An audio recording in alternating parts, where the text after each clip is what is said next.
ಹರೇ ಶ್ರೀನಿವಾಸ. ಅಧಿಕ ಮಾಸದ ಮಹಾತ್ಮೆಯ 29ನೇ ಅಧ್ಯಾಯ.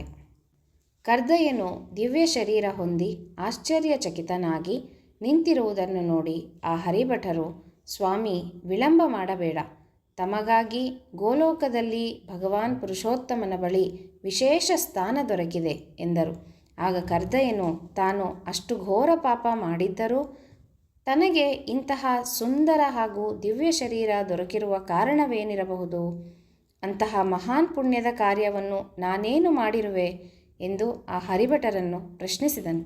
ಆಗ ಆ ಹರಿಭಟರು ಹೀಗೆ ಹೇಳುತ್ತಾರೆ: ಪರಮಾತ್ಮನಾದ ಪುರುಷೋತ್ತಮನಿಗೆ ಎಲ್ಲ ಮಾಸಗಳಿಗಿಂತಲೂ ಮಹಾನ್ ಪುಣ್ಯವನ್ನು ದಯಪಾಲಿಸುವ ಪುರುಷೋತ್ತಮ ಮಾಸವೆಂದರೆ ಅತ್ಯಂತ ಪ್ರಿಯವಾದದ್ದು. ತಾವು ಈ ಕಾಡಿನಲ್ಲಿ ತಮಗೆ ತಿಳಿಯದೆಯೇ ಕಠಿಣ ತಪಸ್ಸನ್ನು ಮಾಡಿರುವಿರಿ. ನೀವು ಭಯಂಕರ ರೋಗದಿಂದ ನರಳುತ್ತಾ ತಿಳಿಯದಂತೆ ಉಪವಾಸ ವ್ರತವನ್ನು ಮಾಡಿದ್ದೀರಿ. ಕಪಿಯ ಸ್ವಭಾವಕ್ಕೆ ಅನುಗುಣವಾಗಿ ಮರದಿಂದ ಮರಕ್ಕೆ ಹಾರುತ್ತಾ ಹೂವು ಹಣ್ಣುಗಳನ್ನು ಕೆಳಗೆ ಹಾಕಿದಿರಿ. ಇದರಿಂದ ಇಲ್ಲಿಗೆ ಬರುವ ಮನುಷ್ಯರಿಗೆ ತೃಪ್ತಿಯಾಯಿತು. ನೀವು ವೇದನೆಯಿಂದ ನೀರನ್ನು ಸಹ ಕುಡಿಯಲಿಲ್ಲ. ಹೀಗಾಗಿ ನೀವು ಕಳೆದ ಆ ಮಾಸ ಪುರುಷೋತ್ತಮ ಮಾಸವಾಗಿತ್ತು. ನಿಮಗೆ ತಿಳಿಯದಂತೆ ಆ ಮಾಸದ ವ್ರತ ಮಾಡಿದಂತೆ ಆಯಿತು. ಹಾಗೂ ಪುಷ್ಪ ಮತ್ತು ಹಣ್ಣುಗಳನ್ನು ಕೆಡವಿ ಪರೋಪಕಾರ ಮಾಡಿದ್ದೀರಿ. ಅಲ್ಲದೆ ಆ ಪವಿತ್ರ ತೀರ್ಥ ಕೊಳದಲ್ಲಿ ಬಿದ್ದು ಪವಿತ್ರ ಸ್ನಾನವಾಗಿದೆ. ಹೀಗೆ ನಿಮಗೆ ತಿಳಿಯದಂತೆ ಆ ಮಾಸದ ಸ್ನಾನ ತಪದ ಅನುಷ್ಠಾನವಾಗಿದೆ. ಆದ್ದರಿಂದ ನಿಮಗೆ ಇಷ್ಟು ಸುಖ ಸಂಪತ್ತು ಸಿಗಲು ಕಾರಣವಾಗಿದೆ. ಇನ್ನು ಮನುಷ್ಯರು ಈ ಮಾಸದ ಮಹಾತ್ಮೆಯನ್ನು ತಿಳಿದು ಶಾಸ್ತ್ರೋಕ್ತವಾಗಿ ವ್ರತಗಳನ್ನು ಆಚರಿಸಿದರೆ ಅದರ ಫಲವನ್ನು ವರ್ಣಿಸಲು ಯಾರಿಂದಲೂ ಸಾಧ್ಯವಿಲ್ಲ. ಈ ಮಾಸದಲ್ಲಿ ಮನುಷ್ಯನು ಒಂದು ದಿನದ ಉಪವಾಸ ವ್ರತ ಆಚರಿಸಿದರೂ ತನ್ನ ಪಾಪ ರಾಶಿಗಳಿಂದ ಮುಕ್ತನಾಗುತ್ತಾನೆ. ಅವರು ಯಾವಾಗಲೂ ಪುಣ್ಯಶಾಲಿಗಳಾಗುತ್ತಾರೆ.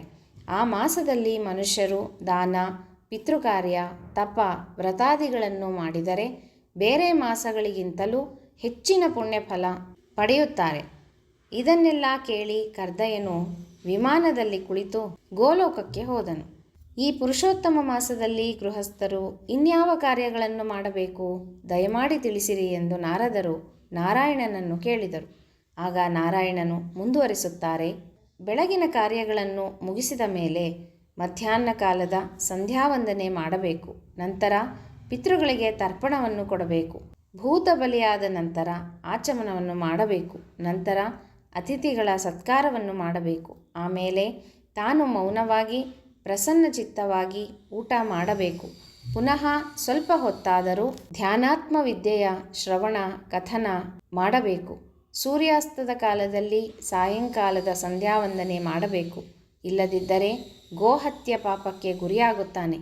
ರಾತ್ರಿ ಊಟ ಮಾಡಿ ಭಗವಂತನನ್ನು ಸ್ಮರಿಸುತ್ತಾ ನಿದ್ರಿಸಬೇಕು. ಅಹಿಂಸೆ, ಸತ್ಯವಚನ, ಸಮಸ್ತ ಪ್ರಾಣಿಗಳ ಮೇಲೆ ದಯೆ, ಶಾಂತಿ, ಯಥಾಶಕ್ತಿ ದಾನ, ಈ 5 ಪ್ರಕಾರಗಳ ಧರ್ಮವನ್ನು ಆಚರಿಸಬೇಕು ಎಂದು ಹೇಳಿದರು. ಎಂಬಲ್ಲಿಗೆ ಪುರುಷೋತ್ತಮ ಮಾಸದ ಮಹಾತ್ಮೆಯ 29ನೇ ಅಧ್ಯಾಯವು ಸಂಪೂರ್ಣವಾಯಿತು.